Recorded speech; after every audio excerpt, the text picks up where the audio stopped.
Today we're talking about exposure, and specifically we're going to talk about how to use your shutter speed on your camera to get the right exposure for your videos. All the things we'll talk about in this video apply to any camera you're using, whether it's DSLR or any other camera that gives you manual control over your functioning of your camera. This video is going to show you how to control 3 basic elements in your camera to get the right exposure, brightness, or darkness if that's what you want, for your scene. So in this video specifically, we're talking about shutter speed. And when it comes to exposure, there's something known as the exposure triangle. And that's 3 basic elements that your camera has: shutter speed, aperture, and ISO. And I'm going to do 3 videos, 1 video on each of those, and this one is about shutter speed.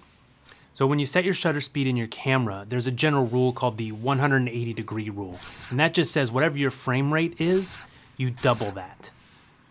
And so in this case, we're doing 24 frames a second, so we're using 1/50th of a second on our shutter speed.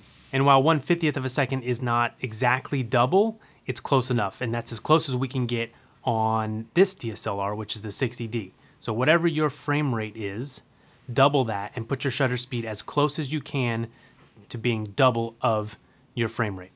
So on an average shoot, that's where we would stop. The shutter speed really is sort of a set it and forget it setting.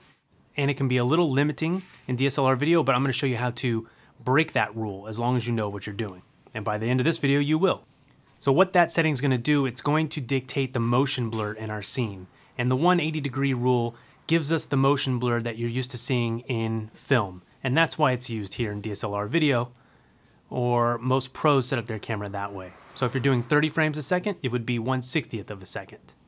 So as you watch these cars go by in this shot here, notice how in this shot, we've cranked the shutter speed up really high, and you can see the cars are going by. It's much more jagged because the shutter's opening and closing much faster. Now this is a digital camera, it doesn't actually open and close, but that's what it's simulating. Because it's opening and closing much faster, you're gonna see a lot less motion blur in the image. So that's what you're seeing in this one when you crank it up really high. So if you're in a really bright setting and you're trying to get your exposure by cranking up your shutter speed, this is what you have to be careful for, because it'll create this really jumpy, jagged look. So unless you're going for that, beware. And that's one of the reasons why we leave shutter speed at a constant, so it always looks the same. My suggestion is that you set it at the 180-degree rule, that's double your frame rate, and you leave it there for your entire shoot. And then you go to your other ways of adjusting exposure, which again are your aperture and your ISO, which you'll see in the aperture and ISO video, so check those out.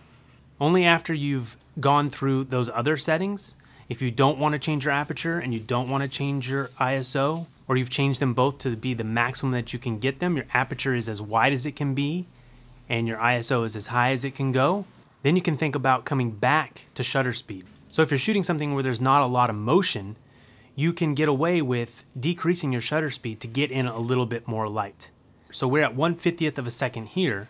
When I go down to 1/40th or even 1/30th, on each of those steps we get more light into the camera, and that's more real light. It's not enhanced by the sensor like ISO will be. So if you are in a scene like we're recording right here where I'm just sitting here talking to the camera, this is okay. I can crank down my shutter speed, but you're not seeing much difference in the motion blur because I'm not doing a lot of moving.